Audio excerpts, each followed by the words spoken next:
Good morning বন্ধুরা, আশা করছি তোমরা সকলেই ভীষণ ভালো আছো আর আমরাও ভালো আছি। আজকে হলো বৃহস্পতিবার আর এখন ঘড়িতে সময় হচ্ছে 8টা। তো এখন থেকে তোমাদের সাথে নিয়ে আজকের ব্লগটা স্টার্ট করছি। আশা করছি আমার অন্য দিনের ব্লগের মতো আজকের ব্লগটাও তোমাদের ভালো লাগবে। তো আজকের ব্লগটা একদম বিছানা থেকে শুরু করেছি, একদম ঘুম থেকে ওঠা থেকে সমস্ত কাজকর্ম তোমাদের সাথে আজকে শেয়ার করব। তো কী বলো তো, আর একটা জিনিস তোমরা দেখে বুঝতে পারছো যে আমার ঘরে কীরকম আলো রয়েছে। তো সকালের দিকে কি হয় বলো তো, এইরকম আলো হয়ে যায় জানো তো।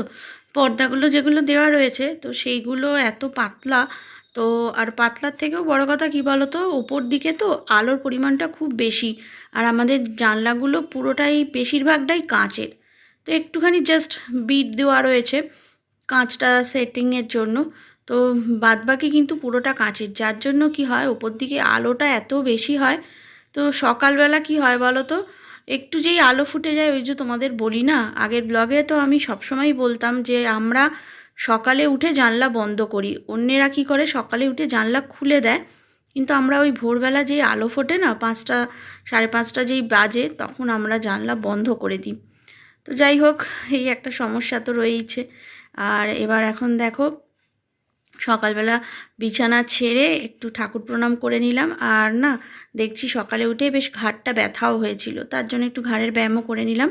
নিয়ে ফ্রেশ হয়ে চেঞ্জ করে এবার বিছানা গুছিয়ে নেব।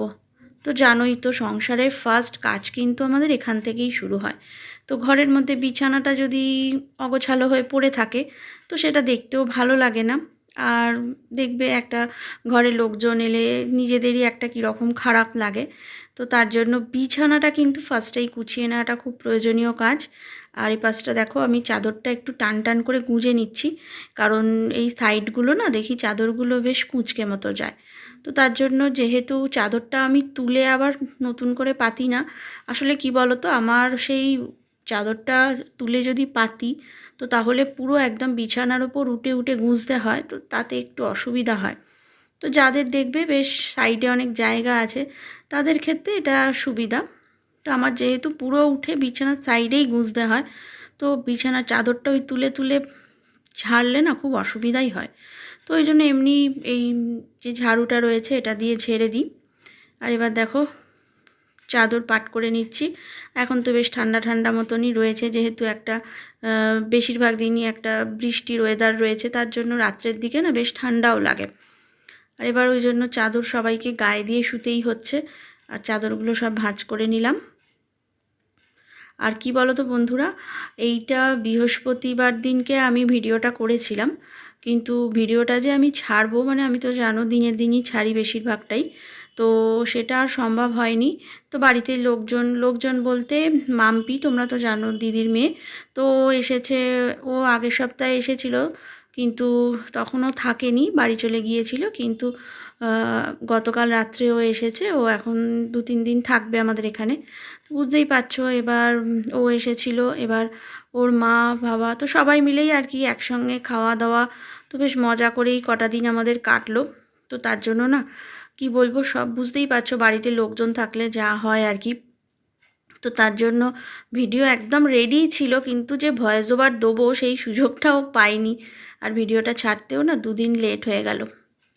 আর এবার দেখো ব্রেকফাস্টে আজকে ডিম পাউরুটি করে নিয়েছি, আর এতে মেয়োনিজ দিলাম একটু, আর একটু সস দিয়ে দিলাম, দিয়ে এটা আজকে ব্রেকফাস্টে খাওয়া হবে। আর এই দেখো মাম্পিকে দিয়ে দিচ্ছি। তো উঠে পড়েছে, ফ্রেশ হয়ে সোফায় বসলো, আর ওকে দিয়ে দিলাম। এবার ও ব্রেকফাস্ট খাচ্ছে। আর এদিকে আমার ছেলে রয়েছে, ও ছেলের সাথে একটু কথা বলছে। তো এবার আমারটাও নিয়ে চলে আসবো, সবার জন্যই হয়ে গেছে। আর দেখো আমার ব্রেকফাস্টটাও নিয়ে চলে এলাম। আর নিয়ে এবার আজকে রান্না প্রচুর করতে হবে। ওই যে বললাম সবাই খাওয়া দাওয়া আছে আজকে, মা আসবে আর মাম্পির মা আমার দিদি, তো দিদিও আসবে, তো সবাই মিলে খাওয়া দাওয়া হবে দুপুরবেলা। তো বেশ মজাও লাগে সবাই মিলে একসাথে খেতে। আর খাওয়ার থেকে বড় কথা কি বলো তো, গল্প করতে করতে কখন যে সময় কেটে যায় কি বলবো। খাওয়া হয়তো হয়ে গেছে কিন্তু গল্প করতে করতে প্রচুর সময় কেটে যায়। আর এবার দেখো রান্নাঘরে চলে এলাম, এবার রান্না বসিয়ে দিয়েছি। তো আজকে পুঁইশাক চচ্চড়ি করছি, কুমড়ো, আলু, পুঁইশাক আর পেঁয়াজ রসুন দিয়েছি। তো আগে পুঁইশাকে না মাছের মাথা দিতাম, এখন আর মাছের মাথাটা দিই না। এখন পুঁইশাকটা এমনিই দেখছি করলে বেশ ভালোই খেতে হয়, টেস্টিও হয়। তো তার জন্য এখন আর মাছের মাথাটা দিই না। মাছের মাথাটা দিলে কি হয় বলো তো, মাছের মাথাটা সেই বেশ গুঁড়ো করে করে তো পুঁইশাকে দিতে হয়। তো তখন সেটা না আবার দু একবার কি হয়েছে গলায় আটকেও গিয়েছিল, বুঝতে পারা যায়নি। তার জন্য এখন আর মাছের মাথাটা দিই না। আর এখানে দেখো আলুটা ভেজে নিলাম, তো পুঁইশাক চচ্চড়ি করছি, চিকেন করব আর চাটনি করব। আর আলুগুলো ভেজে রেখে দিলাম, দিয়ে এবার পেঁয়াজ দিয়ে মশলাটা করে নেব, নিয়ে তারপরে চিকেন দিয়ে রান্নাটা করব। আর এদিকে দেখো পেঁয়াজটা এখন ভেজে নিচ্ছি, নিয়ে এরপর চিকেনটা দেব। এবার চিকেনটা দিয়ে দিলাম, দিয়ে এবার সব রকম মশলাও দিয়ে দিয়েছি, দিয়ে এটা বেশ অনেকক্ষণ ধরে কষা হবে। আর তোমরা যারা মোটামুটি আমার রোজের ব্লগ দেখো তারা এটা বুঝেই গেছো যে আমাদের বাড়িতে মেনলি চিকেনটাই হয়, মাটনটা হয় না। তো খুব রেয়ার একবার কি দুবার, সেই বছরে একবার হয়তো ওই ভাইফোঁটার সময় তখন হয়। তো এছাড়া চিকেনটাই বেশিরভাগ দিনই হয়। অ্যাকচুয়ালি মটনটা আমি খাই না, তো তার জন্য মটনটা না হয় না, জানো তো।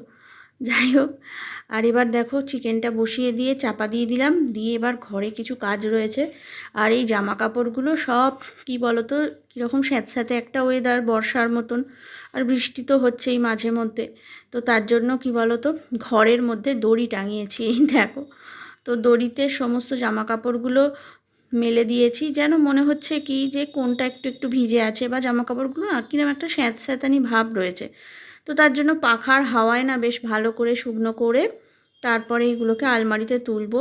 আর এটা একটা জাস্ট টেম্পোরারি দড়ি মতো টাঙিয়ে নিয়েছি দুটো জানলার সঙ্গে, কারণ যেহেতু ওই বললাম যে একটু একটু ভিজে ভিজে যেন মনে হচ্ছে।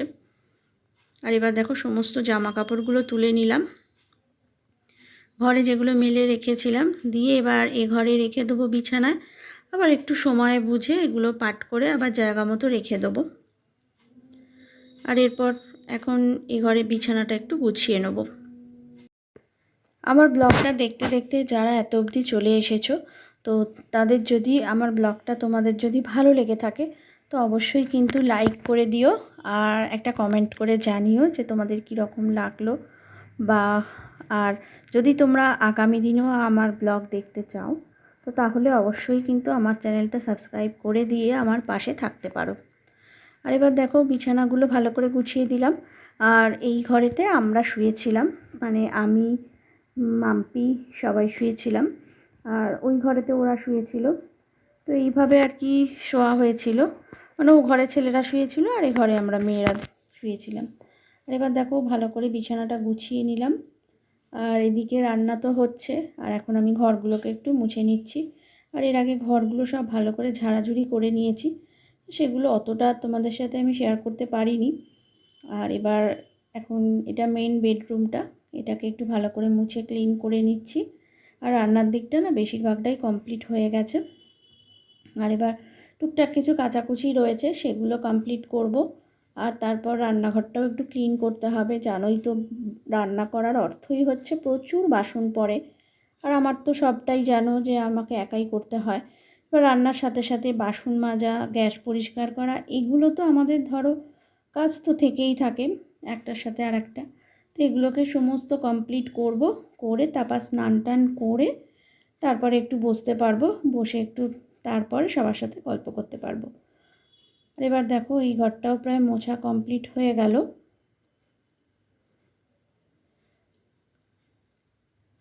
আর এরপর ডাইনিংটা বাকি রয়েছে, তো ডাইনিংটা একটু মুছে নেব, নিয়ে তারপর কিন্তু একদম স্নানে ঢুকে পড়ব।